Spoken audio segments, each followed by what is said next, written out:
There are several states across the nation who already have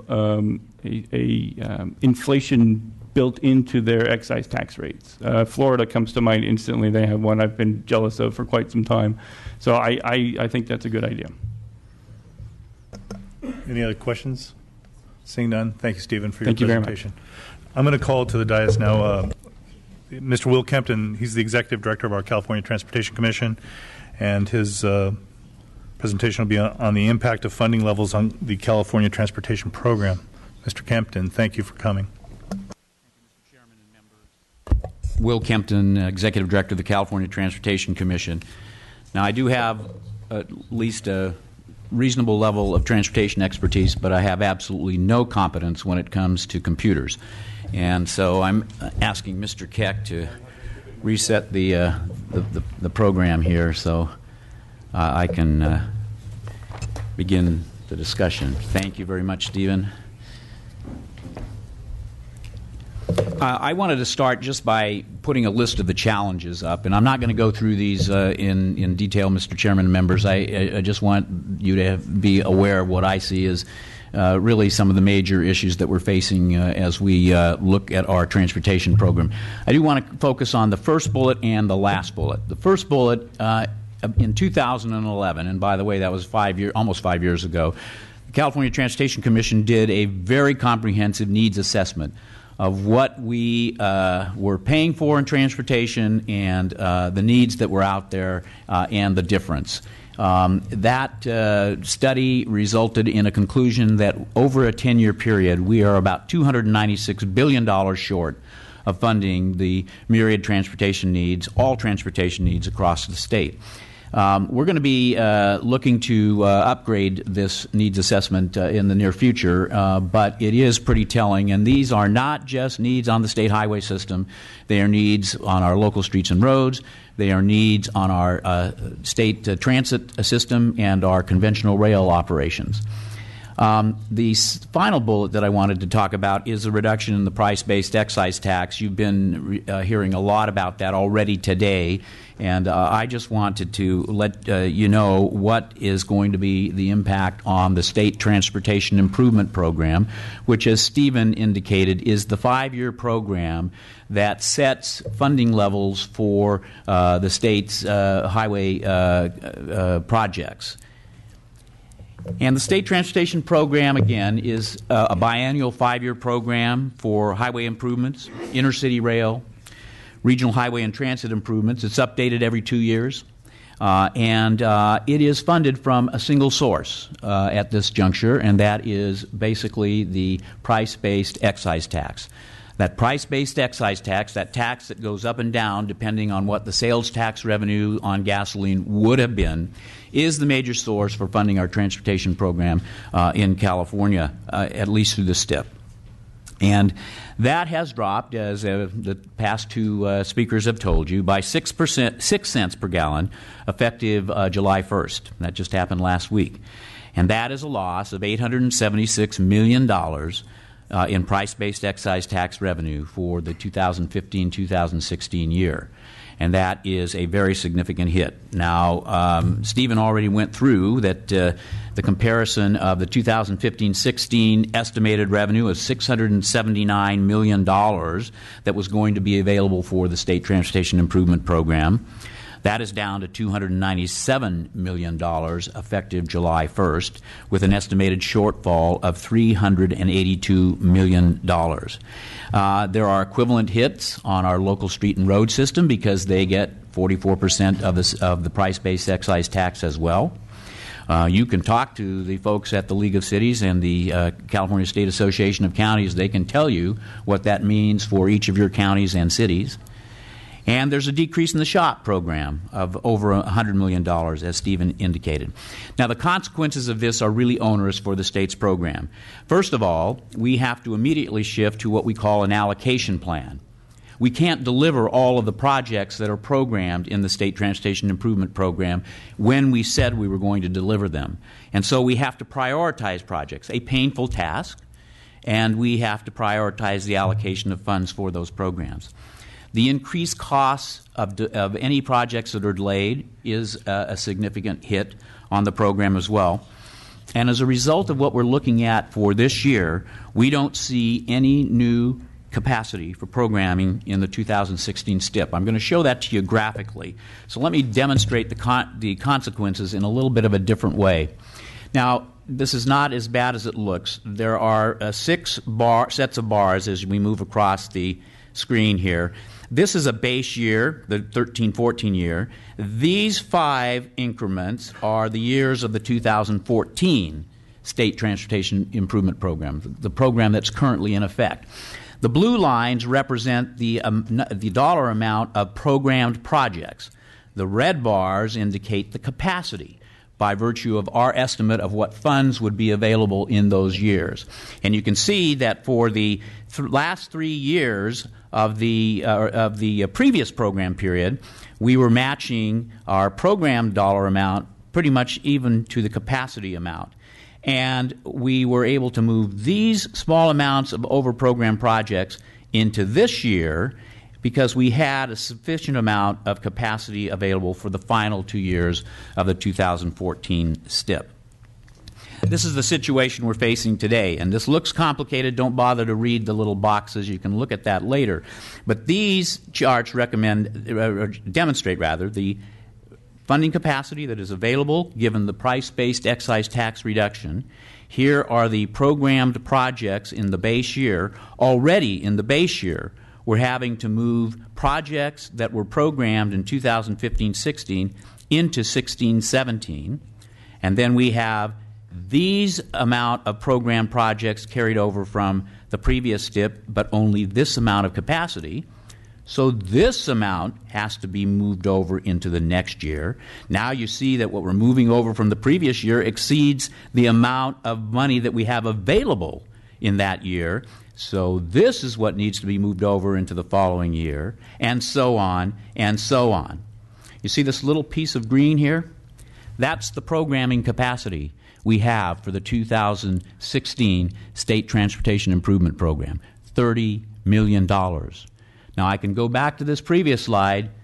This represented $1.2 billion.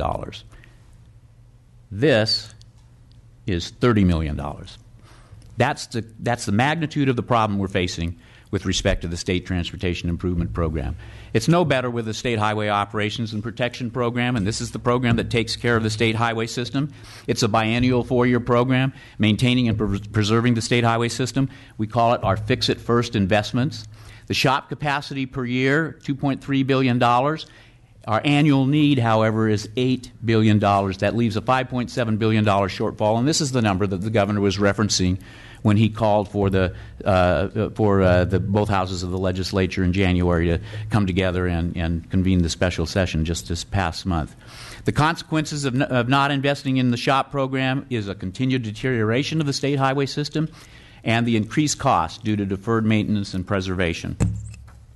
Another program, Traffic Congestion Relief Program, it was enacted in the year 2000. It committed $4.9 billion to 141 specific projects designated in law. The amounts available for the Traffic Congestion Relief Program were delayed by loans to the general fund through the state's myriad budget crises. There's an outstanding loan balance of about $565 million.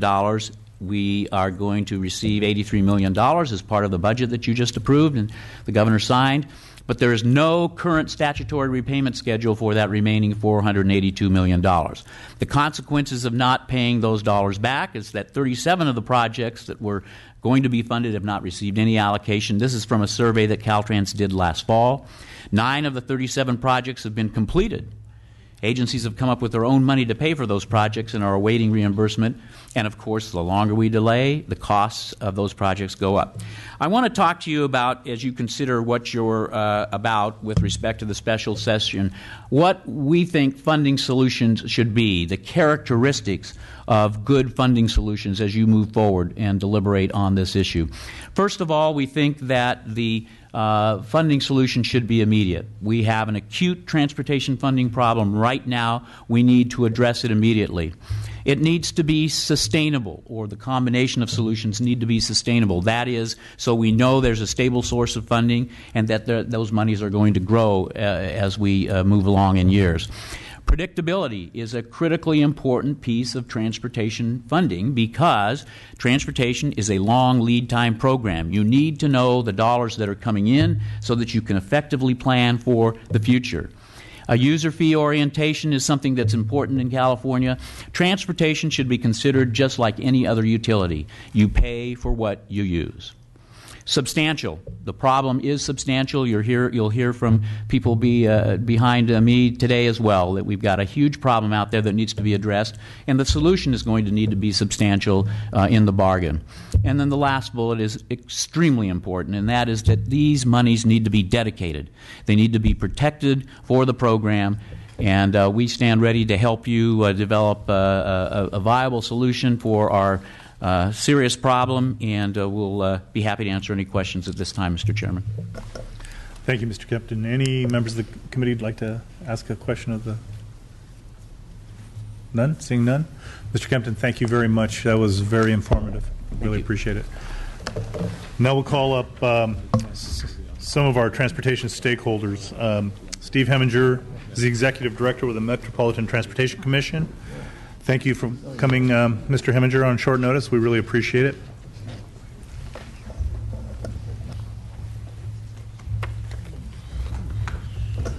Why don't all the transportation stakeholders come on up, and we'll just save time. We'll just go right through you.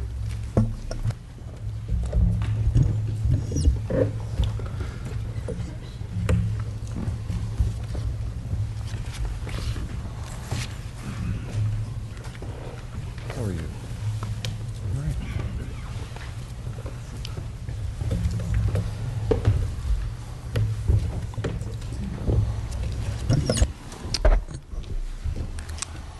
Fire at will, Mr. Heminger. Thank you, Mr. Chairman, committee members. It's good to be with you this afternoon. I'm Steve Heminger with the Metropolitan Transportation Commission in the San Francisco Bay Area, and I think you're going to get a flavor from around the state and the various levels of government in your hearing today.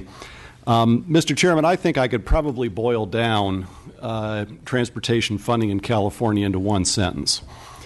Congress is AWOL, comma. The state takes turns giving us money and then taking it away, comma, and the locals are left holding the bag, period. I'll second that motion. There you go. The first picture in my presentation on page 2 sort of shows you that in graphic form. The feds are used to talking about 80-20 money, where they're usually the 80. Here in California, they're less than 20%. So we've inverted the traditional match in California as far as the federal government is concerned. The state share is also down to 17% of total revenue. That's not my stuff. That's one coming up. So I hope you all have it. I'm on that page of the presentation. And what you'll see is local funding here in the Bay Area. We distinguish between regional and local funding. Add it together. That's non-state federal, and we're up over 70%. And we're used to the three legs holding up the stool. You got one leg here that's getting pretty tired of holding up most of the stool. And we are really looking forward to some state initiative and state leadership in trying to restore a proper balance for our infrastructure program. The next slide I have looks beyond the Bay Area because I'm really here talking on behalf of my counterparts in Sacramento, San Diego, and the greater Los Angeles area, the folks who run the metropolitan planning organizations and that have about 80% of the state's population. This is a nice little snapshot of all four of our long-range plans. These don't look backwards. They look forward through about 2040.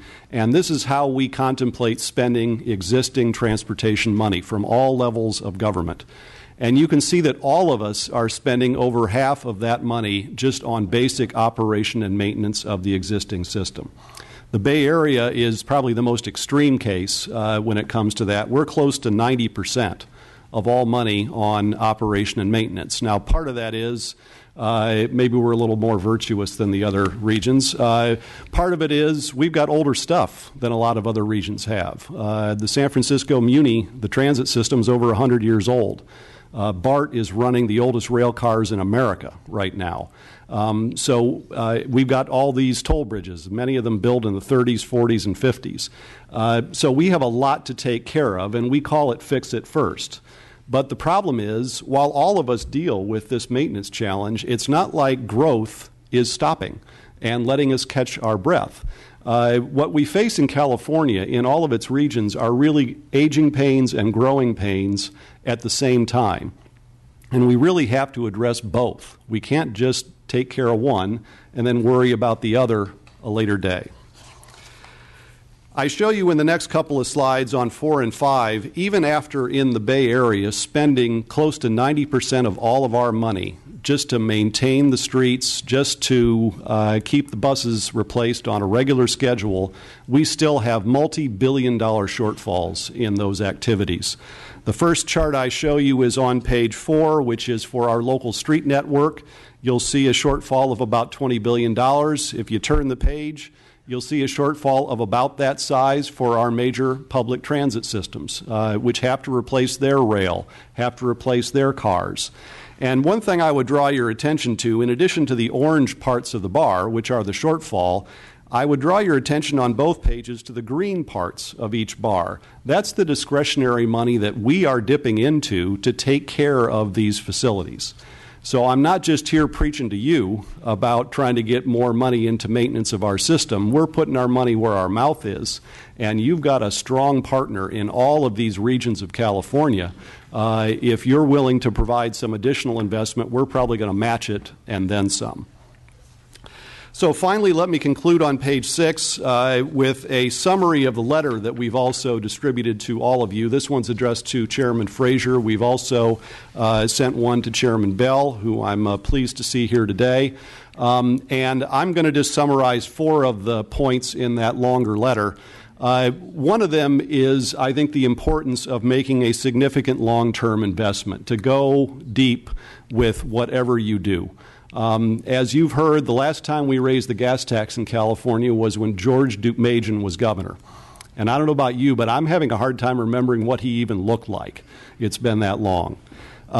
We also think very strongly that you should share revenue equitably between the state and local government. Dating back to the 20s, the fuel tax has been split between local road needs and state highway needs, and we think that is a good precedent to maintain.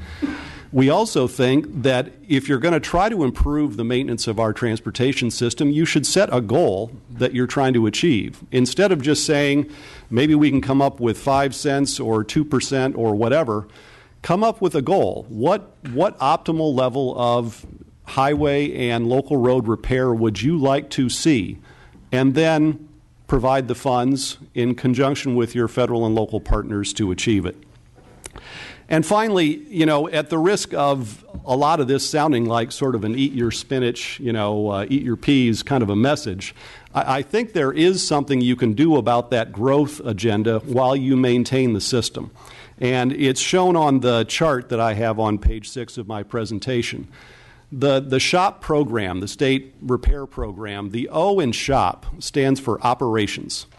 And unfortunately, we just don't have much O in the shop anymore. What the chart shows you is over the last several STIP cycles, the O spending in the shop has gone from 10% to close to 2%. And that's headed in the wrong direction, in my opinion. It should be going up by that level, because those operations projects that you can do while you have the road under construction for repair are going to give you huge benefits. Benefit cost ratios 10, 15, 20 to 1. And you can do that work while you're repairing the road and then give the public not only a better road when you're done, but a lot better mobility in that corridor without necessarily laying a lot more pavement. So, Mr. Chairman, committee members, I look forward to your questions, but even more than that, I look forward to your bills. Thank you.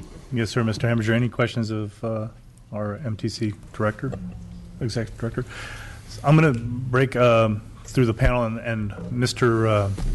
Bill has to go to another meeting, but so graciously he let me in on his hearing, so I'm glad he's here with our hearing today. So I'd like him to be able to. Well, I don't want to take up too much of your time. I just want to thank you for inviting me to come over, reciprocating our. We had a great hearing last week, similar to this one.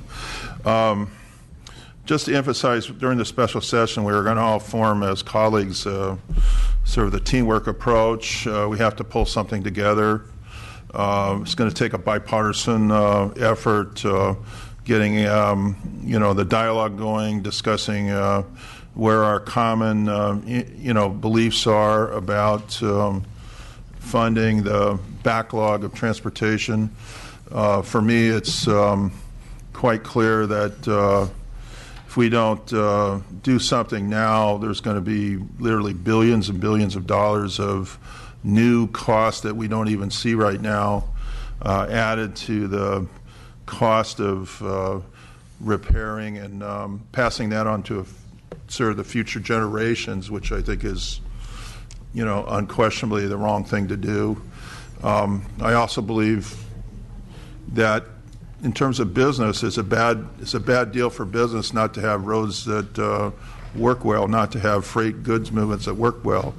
It's bad for the economy of California. So if we can do something in a way that helps our state take the I would call it the tarnish off our road system, and polish this Golden State, make it our Golden State. We're going to be the driving force of the United States economy, so we might as well fix our roads so we can accomplish that, because that's what we're planning to do here. And I think that the Assembly and the Senate will be partners. We're going to continue to work together with the leaders of both sides of the aisle, and all the various parties concerned. So I invite your comments, and be happy to work with your committee and my committee working together to form a what I call a consensus that we're going to form. That's the way it's done, and we should have the right attitude when we complete this work that we're going to do during the special session. So thank you all for being here. I got to meet with a bunch of Assembly members who want to talk to me about their bills. So I got about 5 or 6 of them lined up till about 7 o'clock today, so I'll have to leave your meeting. Thank you, Senator Bill, for joining us. So we'll move on to Michael Turner. He's the Deputy Executive Officer for Government Relations at the Los Angeles County Metropolitan Transportation Authority. Mr. Turner, thank you. And actually, before I start, I want to just make note of the letter that Steve held up and the logos that are on top of that. Those are the regional agencies that represent well over a majority, 80% of the population in the state of California. And one of the things I think that I wanted to highlight is that within each of those organizations, there are strong partnerships between the regional agency and the local agency, like the self-help counties, to help address issues. In Southern California with SCAG, we've worked with all of the counties in the SCAG region, which is 20-some-odd million people, to address a variety of issues from goods movement to highway improvements, transit improvements, Metrolink. There's a lot of work that's done at the regional level to try and coordinate policies and resolve a lot of these issues. So that's, I think, an important element as we move forward, and we should take advantage of that. SB 375 got to that, and it tasked those regional agencies to come up with plans to reduce greenhouse gas emissions. So we know we have plans. We have a lot of tools available to us, but we need the state to be our partner in that. Today I'm here really to speak on behalf of the self-help counties. The self-help counties contribute significantly to transportation in California. In Los Angeles County, we're fortunate because we have 3 sales taxes for transportation. And if we're successful this year and going to the ballot in November 2016, we could have a 4th measure for transportation. So time to catch up. There you go. So, and we are in the midst now of the largest transit expansion program in the country. Measure R has funded 5 rail projects that are under construction. We're also contributing to major highway improvements in our county. Combined, that's over $14 billion in investments in transportation improvements in Los Angeles County alone. that generates significant numbers of jobs. There are huge economic benefits that will come not just from the jobs that are created from those projects, but having those improvements in place. The state has been a partner in that. The state contributed to a number of our projects through Propositions 1A and 1B. The state has contributed through other things like the state and local partnership that used to exist from Proposition 1B, and we've been able to use the local funds not just to leverage state funds, but also to leverage federal funds. We have 2 major full funding grant agreements for our projects, the subway and the regional connector, and we're also recipients of 3 major TIFIA loans. But that all happened because of the sales tax through Measure R. So there are tremendous opportunities that can come from leveraging the local sales taxes, and that's a big piece of the puzzle. But the state is our partner, and we need the state to continue to be our partner in this effort.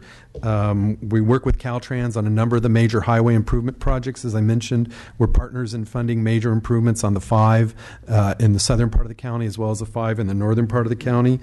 And we're also partnering with Caltrans in the development of some of the future highway projects, be it the 710 South, the 710 North, the High Desert Corridor, as well as other improvements through the county.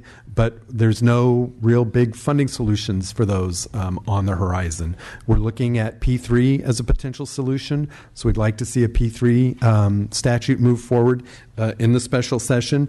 But the truth of the matter is we do need to do something about the gas tax. The gas tax has not been updated, as everyone has mentioned, and while it's facing its challenges, it is still the core part of our funding system, and we need to do something about increasing the gas tax and updating it. Steve's talked about maintaining the structures and the way it's been handled in the past.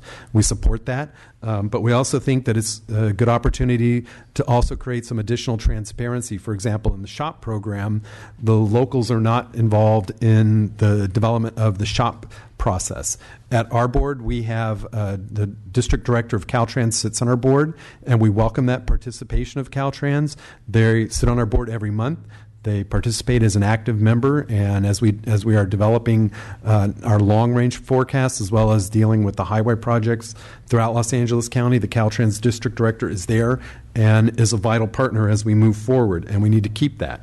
But we should also look for transparency in how the SHOP program is developed. That's actually a key issue in our area, because when you drive the freeways of Los Angeles County, you will see a number of pavement issues, the landscaping, trash, and it's, you talk to the district directors around the state, and they're all facing this challenge, but we need to do something about adequately maintaining our highway system, especially if we're going to be going back to the voters to ask for more funds.